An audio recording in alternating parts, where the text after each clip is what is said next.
8674. Idle cutoff is accomplished on a carburetor equipped with a back-suction mixture control by A. Introducing low-pressure, intake manifold, air into the float chamber. B. Turning the fuel selector valve to off. C. The positive closing of a needle and seat.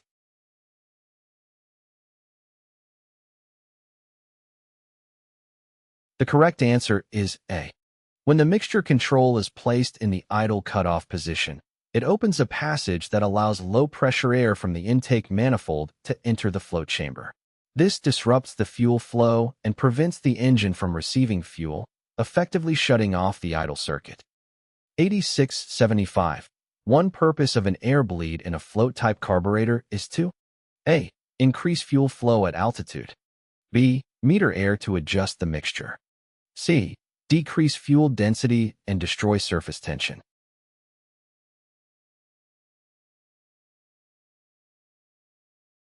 The correct answer is C. The air bleed introduces a small amount of air into the fuel system, which helps decrease the density of the fuel and disrupts the surface tension. This aids in achieving better fuel atomization and vaporization, leading to improved combustion efficiency. 8676.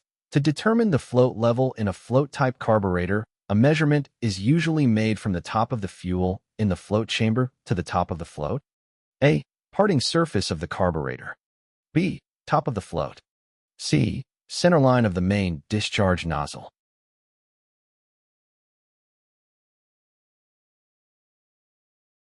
The correct answer is A.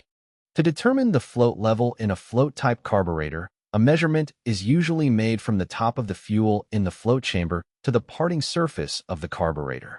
The parting surface is the interface where the carburetor body and float bowl are joined. Measuring from this surface provides a consistent reference point for determining the float level. 8677.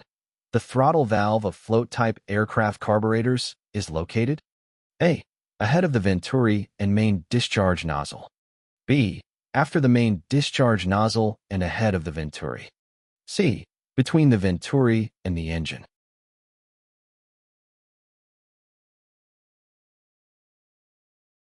The correct answer is C. The throttle valve controls the airflow entering the carburetor and subsequently regulates the engine speed.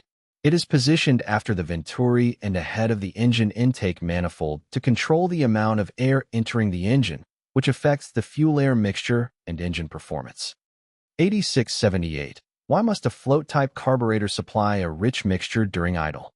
A. Engine operation at idle results in higher than normal volumetric efficiency. B. Because at idling speeds the engine may not have enough airflow around the cylinders to provide proper cooling.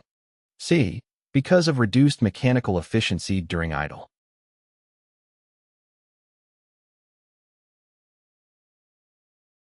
The correct answer is B. The rich mixture helps to cool the engine by providing additional fuel, which absorbs heat and prevents overheating during idle operation. The reduced airflow at idle requires a richer mixture to ensure adequate fuel combustion and prevent engine overheating.